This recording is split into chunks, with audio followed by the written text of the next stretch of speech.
যারা একেবারে ফেস না দেখিয়ে ভিডিও করতে চান তাদের জন্য দারুণ সুখবর আছে। পুরো ভিডিওটি সাথে থাকবেন, জানতে পারবেন অনেক কিছু। হ্যালো এভরিওয়ান, আসসালামু আলাইকুম। আশা করছি সবাই ভালো আছেন। আজকের ভিডিওতে আপনাদের সাথে আরও কিছু গুরুত্বপূর্ণ কথা শেয়ার করতে যাচ্ছি। যদি ভালো লেগে থাকে ভিডিওটি তাহলে সম্পূর্ণ দেখবেন আর একটি লাইক কমেন্ট করে অবশ্যই পাশে থাকবেন। অনেকেই আছে যারা ফেস না দেখিয়ে ভিডিও করতে চান বা ক্যামেরার সামনে আসতে চান না, বা অথবা একটা পেজ খুলতে চাচ্ছেন কিন্তু ক্যামেরার সামনে আসতে চান না। সব বিষয় নিয়ে কনফিউশনে থাকেন। বর্তমানে ফেসবুকের এখন আপডেট আসার পরে এটা নিয়ে চিন্তার কোনো কারণ নেই। যারা ফেস না দেখিয়ে কাজ করতে চান তাদের কিন্তু এখন আরো ভালো হয়েছে, কারণ আপনি যখন একটা রান্নার ভিডিও করবেন, রান্নার ভিডিওতে কিন্তু আপনি ভিডিওর পাশাপাশি একটা ছবিও যখন পোস্ট করেন, সেই পোস্ট থেকেও কিন্তু আপনি ইনকাম করতে পারবেন। আর পোস্টের ছবি যদি সুন্দর হয়, সেই ছবি কিন্তু অনেক বেশি লাইক কমেন্ট মানে রিয়াকশন আসে, রিয়াকশন থেকে কিন্তু আপনার এখন ইনকামের সুযোগ রয়েছে।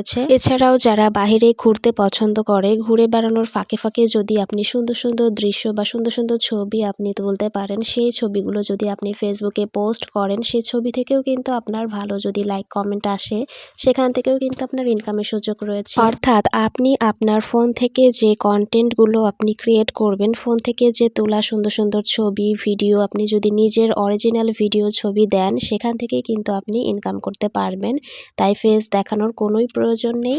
এছাড়াও আপনারা যারা ফেসবুকে লেখালেখি করেন, অনেকেই আছে মানে লেখালেখি পোস্ট করে, বিভিন্ন ধরনের লেখা দেয়, এক এক রকম এক এক ধরনের স্ট্যাটাস দেয়। এগুলোর মাধ্যমেও কিন্তু এখন ইনকাম করা সম্ভব। মানে সব কিছু থেকেই রিলস, বড় ভিডিও, ফটো, এমনকি স্ট্যাটাস মানে রাইটিং, সব কিছু থেকেই কিন্তু আপনার এখন ইনকাম করা সম্ভব। ফেসবুকের এখন এই বিষয়টা আমার কাছে অনেক বেশি ভালো লেগেছে, কারণ যারা ফেস দেখাতে চায় না বা ফেস না দেখিয়ে ভিডিও করে তাদের ক্ষেত্রে কিন্তু এই বিষয়টা অনেকটাই সহজ করে দিয়েছে। এখন যেহেতু 2024 সাল শেষ হতে যাচ্ছে, তো ফেসবুক কিন্তু এখনো আরো নতুন নতুন আপডেট আমাদের মাঝে আনতে পারে। এখন বর্তমানে যারা ফেসবুকে পেজ খুলেছেন বা খুলছেন, নতুন যারা আছেন, তাদেরকে কন্টেন্ট মনিটাইজেশন সেটআপ পেতে হলে অবশ্যই বেশি বেশি করে কাজ করতে হবে, যাতে আপনি সেটআপটা দ্রুত পেয়ে যান। আর এখন কিন্তু আগের তুলনায় অনেকটাই কঠিন এই সেটআপটা পেতে হলে। তো আশা করি আজকের ভিডিওর মাধ্যমে সবাই কিন্তু অনেক কিছুই বুঝতে পেরেছে। আজকে বাসায় বিকেলে কিন্তু আমাদের গ্রামের হাট থেকে বেশ অনেকগুলো মাছ কিনে আনছিল আমার বাবা। তো সেই মাছগুলো কিন্তু কেটে ধুয়ে পরিষ্কার করে বাকিটা